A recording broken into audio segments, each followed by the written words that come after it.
All right, so chapter 10 is all about how voters decide. So we're going to be looking at kind of two different things. We'll look at how voters decide how to vote, but then which way are they going to vote based on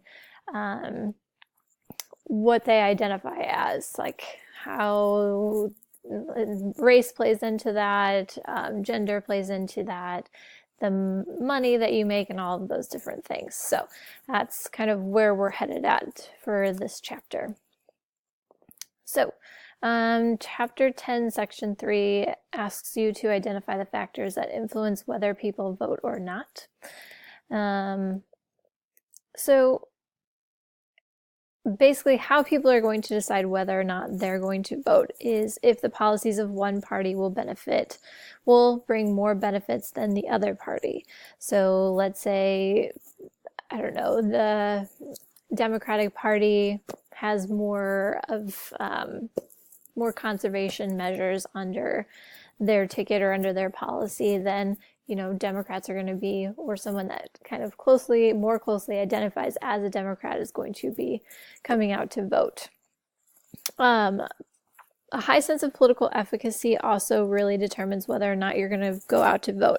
That's the belief that ordinary people can influence government. There's a lot of doubt in how much your vote influences government and how much your vote has an impact on the election. And people will go back and forth. But for those people with a high sense of political efficacy, they believe that, ordinary people can influence the government, and they believe that it's their civic duty to go out and vote. And so that's why it's important for them to take time out of their busy day to go out and do that, because it's your civic duty. If you look in your textbook on page 289, there is a chart that talks about kind of why turnout in the United States is so low compared to a lot of the other countries. And one of those reasons is, we don't have a holiday to, I don't know if you want to call it celebrating voting, but it's a holiday from work and people can, actually take the time to go vote. Whereas here it's kind of out of the way and you have to find a good time after or before work to go vote. And that's kind of one of the main deterrents from voting. And we also have a lot to vote on usually, but I suggest reading that America in Perspective on page 289 for chapter 10 before we're done with this chapter. All right, one of the other reasons that our turnout is lower is because registering to vote takes time. Voter registration was created to combat stuffing ballot boxes. In the late 1800s, early 1900s, kind of pre-progressive era, during that Gilded Age, you're going to see a lot of voter fraud. And that voter fraud allowed people to vote multiple times. And so states are going to adopt voter registration laws, which for the most part require individuals to kind of put their name on the electoral roll in order to be allowed to vote. And a lot of the different states have different voter registration laws. Some allow you to vote or register to vote the day of an election. Others are going to have no registration at all, which is mostly in those like lower populated states. But some are going to require you to register in advance. So for many years, some states, a lot in the South, they had really burdensome registration procedures, and they would have to make a trip to the county courthouse during business hours, and that's ultimately going to deter people from voting. So all of that's changed with the 1993 Motor Voter Act, and that's going to require states to allow eligible voters to register by checking a box on their driver's license application or their renewal form.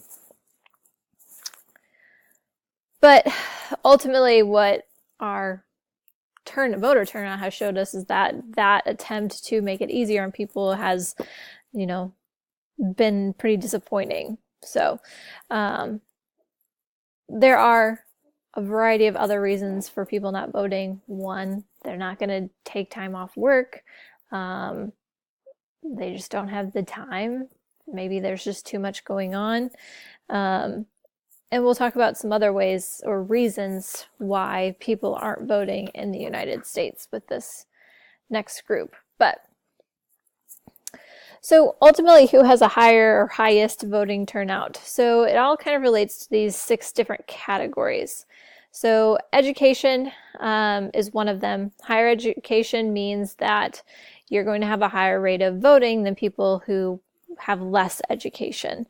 And that educational training comes in handy in clearing some of the bureaucratic hurdles imposed by the registration requirements. Age also has a factor. Older people are far more likely to vote than younger people. One, your older people are going to be kind of close to or near retirement, or they are retired. And so they have more time to go out and vote. And also there's the whole factor that a lot of our candidates are going to appeal to the older population because they're the ones that go out and vote. And so it's kind of like a double-edged sword. They're going to continue to come out and vote at higher levels because the candidates are going to keep catering to them because they're the ones that come out. Race also plays a factor. Racial minorities are usually pretty underrepresented among voters relative to their share of the citizenry. There's a statistic in your textbook about the 2008 turnout data for Hispanics, Asian Americans, and Native Americans. And during that election, there's actually no significant difference in the turnout rates between African Americans and white non-Hispanics. Especially, you have to think about, you have in 2008, Obama is the candidate running for president at that time. So gender also is going to play a factor. Women actually participate at slightly higher levels than men in our elections, which is really interesting. Marital status, people who are married are more likely to vote than those who are not. And that kind of comes from the idea that people who are married, they tend to have kids. And they have a future to invest in because they want a better country for their children and for their children's future.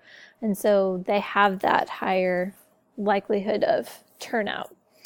And then the last one is there are government employees are more likely to come out in bigger numbers because having a position in the government makes you know more about the government and impels government workers to have a higher participation level.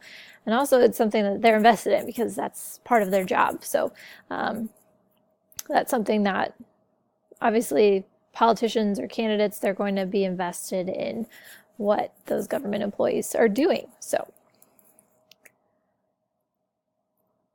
all right. And then lastly, how Americans are voting.